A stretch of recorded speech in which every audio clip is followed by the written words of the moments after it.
السلام علیکم سر کل میں نے سرغاب کا سپرے کر دیا تھا، اور ماشاءاللہ سے جو میرے پٹاٹوز کے پودے ہیں نا، وہ پہلے مطلب کہ مرجھا گئے سے، مطلب جیسے بالکل ایک پودا مرجھا سا جاتا ہے نا سر، اور ابھی آج جو ہے نا فوم میں آ گئے ہیں، چستی کی حالت میں۔ ابھی پہلا دن ہے، کل سپرے کیا ہے، اور اب میں ارادہ یہ کر رہا ہوں کہ سر 4 دن کے بعد پھر سپرے کر دوں سرغاب اور پلس این پی کے کا، پھر 4 دنوں کے بعد پھر کر دوں، اور 4 دنوں کے بعد پھر کر دوں، یعنی کہ میں سر جو 16 دنوں میں نا سر 4 دفعہ سپرے کر دیتا ہوں۔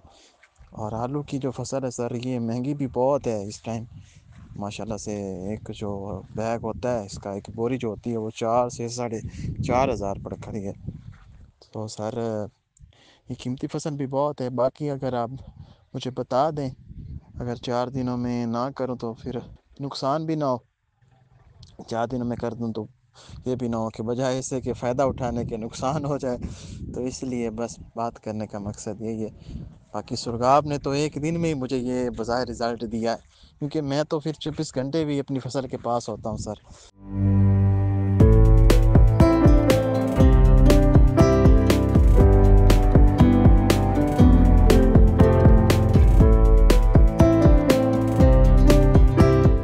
بسم اللہ الرحمن الرحیم۔ میرے پیارے ناظرین اور سامعین، میں ہوں آپ کا بھائی حافظ وسیع محمد خان، اور یہ ہے آپ کا جانا پہچانا یوٹیوب چینل حافظ وسیع ٹی وی۔ ناظرین، گندم کی فصل اس وقت ٹاپ پر جا رہی ہے، لوگ دعائیں مانگ رہے ہیں بارشوں کی، اور لوگوں نے جو گندم لگائی ہے، کلائمیٹک چینج کے بارے میں بھی لوگ دعا مانگ رہے ہیں کہ اے اللہ تعالیٰ، ہم نے کاسٹ آف پروڈکشن کے زیادہ ہونے کے خوف سے ہم نے کم اس میں کھادیں استعمال کی ہیں، لیکن اب جو بھی کچھ ہمارے پاس تھا ہم لگا چکے ہیں، اور ہماری نگاہیں تیری طرف ہیں۔ تو آج آپ کے سامنے میرے پاس ہیں جناب منور سکھیرا صاحب، ذمہ دار ہیں ملٹائی کراپ ایریا آرے والا کے۔ ایک عرصے سے ہمارا یہ پروگرام سنتے آئے ہیں، اور سرغاب جو ہے یہ اس کے عاشق ہیں۔ تو یہ ان کا خیال یہ تھا کہ جو میرے تجربات ہیں میں وہ بھی کسان بھائیوں سے میں شیئر کروں، اور یہ بھی بتاؤں کہ کسانوں کے اصل دکھ کیا ہیں، اور ساتھ میں یہ بھی بتاؤں کہ گورنمنٹ اس سلسلے میں کیا مدد کر سکتی ہے، اور کسان خود اپنی مدد کیا کر سکتے ہیں۔ ویلکم سکھیرا صاحب، میں نے بڑی خوشی ہوئی ہے کہ آج تسی تشریف لے آئے ہو۔ میں بانے میں آپ نے سرغاب کب سے استعمال کرنی شروع کی، کن کن فصلوں پہ شروع کیا، اور آپ اپنے کسان بھائیوں کو کیا مشورہ دیں؟ اعوذ باللہ من الشیطان الرجیم، بسم اللہ الرحمن الرحیم۔ میں آپ صاحب کو پہلے تو تھا دل گہرائیوں سے شکریہ ادا کرتا ہوں کہ ایک چھوٹے سے فارمر کو انہوں نے ٹائم دیا، اور میں اپنی خوش قسمتی سمجھتا ہوں کہ آج میں اس جگہ پہ پہنچا ہوں، اور مجھے بڑا ویلکم کہا ہے۔ میں ان کا بار بار شکریہ ادا کرتا ہوں۔ میں نے جو بھی ویلاگ دیکھا وہ ہی سنتا ہوں، لیکن یہ جو انسان ہے اللہ کی طرف سے دین ہوتا ہے۔ اللہ کی ذات جو ہے وہ ہر انسان کو اپنی طرف سے نوازتا، اور جو بات کسی تک کوئی صحیح طریقے سے پہنچا دے تو میں بھی اس کو صدقہ جاریہ جانتا ہوں۔ اور حافظ صاحب، ہم نے جو بات کرنی ہے، ہم صرف صدقہ جاریہ کی وجہ سے آئے ہیں، نہ کوئی دوائی بیچنے آئے ہیں، نہ کوئی دوائی لینے آئے ہیں۔ اور ہمارا تقریباً 2-3 سال سے میری کوشش تھی کہ میں حافظ صاحب کی زیارت کر لوں، اور آج اللہ نے مجھے موقع دیا، اور حافظ صاحب نے مہربانی کی، مجھے بلا کے میں اتنا بڑا ذمہ دار تو نہیں، لیکن ہر ذمہ دار کا جو دکھ ہوتا ہے وہ مجھے خواہ چھوٹا ہو یا بڑا ہو، اور حافظ صاحب بھی ایسے ہی جانتے ہیں جیسے کوئی ذاتی معاملہ ہو۔ اور جو بھی سلسلہ ہے اس میں ہماری کوشش ہے کہ جو بھی چیز آپ کو پہنچائیں وہ ہر انسان تک پہنچے، اور ویلاگ کو آخر ٹائم تک سنیں تاکہ آپ کو بھی سمجھ آ جائے، اور ہماری بھی بھلائی ہو جائے۔ وہ کہتے ہیں نا کہ اگر انسان ساری زندگی میں ایک انسان کی زندگی بچا لینا، اس کا جو اجر ہے نا وہ اللہ تعالیٰ دیتا۔ جو بھی اجر ہے ہم اللہ تعالیٰ سے لیں گے، اور ایک بھی کسان نے ہماری جو ہم کوشش کر رہے ہیں آپ کی طرف سے ایک بھی کسان کو فائدہ مل گیا تو وہ ہمیں دعا دے دی۔ اور ان کا جو سرکاب میں نے جن فصل وہ پر وہ آزمایا ہے وہ میں آپ کے ساتھ شیئر کروں گا۔ وہ لے تو گیا تھا ایک کوئی مطلب کراپ مکی کی ہے یا کوئی ایک پہ کرنے کے لیے، لیکن میں نے وہ تجربہ آپ کے سامنے جو شیئر کروں گا وہ بتا دیتا ہوں۔ کس کس چیز گندم کے بارے میں بتا دیتا ہوں۔ وہ میں نے تقریباً 4 سپرے کیے، 4 سپرے مجھے تقریباً وہ 1000 روپیہ بھی میرا نہیں لگا۔ اگر میں یوریا ڈالتا تو وہ میری کم از کم 8-10 ہزار روپے لاگت آتی، لیکن الحمدللہ لوگوں کی جو گندم تھی اس سے میری گندم تقریباً 5-10-8 من فی ایکڑ کے حساب سے زیادہ۔ اس کے بعد میں نے یہ سوچا، حالانکہ میں حافظ صاحب سے مشورہ نہیں کیا، میں نے مٹروں پہ استعمال کیا، وہ بھی یوریا زیادہ۔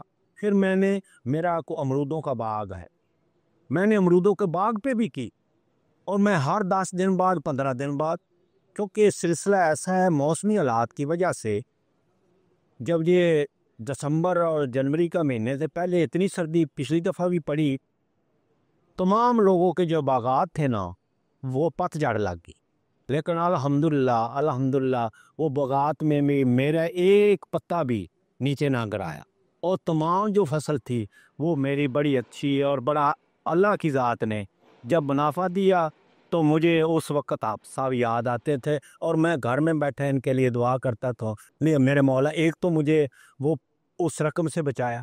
پھر میرے پاس کو مار ماشی بھی ہے، مار ماشی جوار پہ میں نے استعمال کیا، نیپرا گراس پہ استعمال کیا، لوسن پہ بھی تھوڑا سا لوسن لگاتا ہوں، اتنا میرا نہیں کام، لوسن پہ میں نے استعمال کیا، برسیم پہ میں نے وہ دیکھے نا آپ مہینے بعد آپ بندی ہے، ٹیوب اتنا مہنگا ہے کہ ہم چلا نہیں سکتے، تو میں نے وہ 2 سپرے نا، جب یوریا بھی نہیں ڈال سکتی، آپ بتائیں جب پانی نہیں ہوگا کسان کے پاس تو وہ کیسے ڈالے گا؟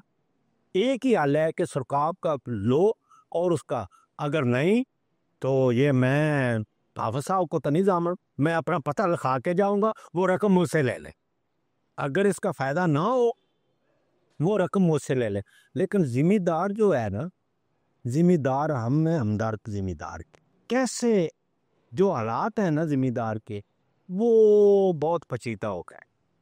نہ تو ہم جس دکان پہ چلے جاؤ، جس جگہ پہ چلے جاؤ، دوائی والے کے پاس چلے جاؤ، میڈیکل سٹور پاس، انہیں کہنا ہے کہ اتنے پیسے دے دو، لیکن جب ذمہ دار کی فصل آئے گی اس وقت کوئی نہیں کہے گا کہ اتنے پیسے لے لو۔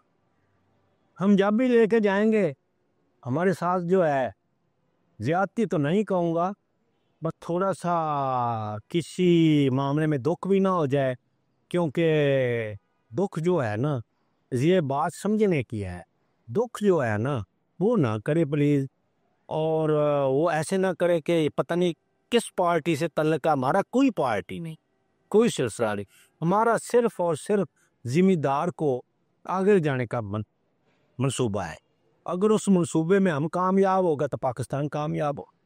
ذمہ دار جو ہے چھوٹا ذمہ دار، چھوٹا کسان جو ہے، بڑے کسان کا تو سٹور جی بھی ہے، بڑے کسان کا تو باہر ملک بھی چیز وہ بھیج سکتا ہے، لیکن ہم نے سوچنا چھوٹا کسان جو 70 سے 75% چھوٹا کسان ہے، اس کو ہم کیسے گائیڈ کر سکتے، کیسے اس کو اس جگہ پہ لے جا سکتے ہیں کہ کم از کم اپنے گھر کا گزارا، اپنی خوشیاں غمیاں وہ اس نوبت تک لے جائے بھی، جو بھی حالات چلتے ہیں ان کے ساتھ وہ مقابلہ کر سکے۔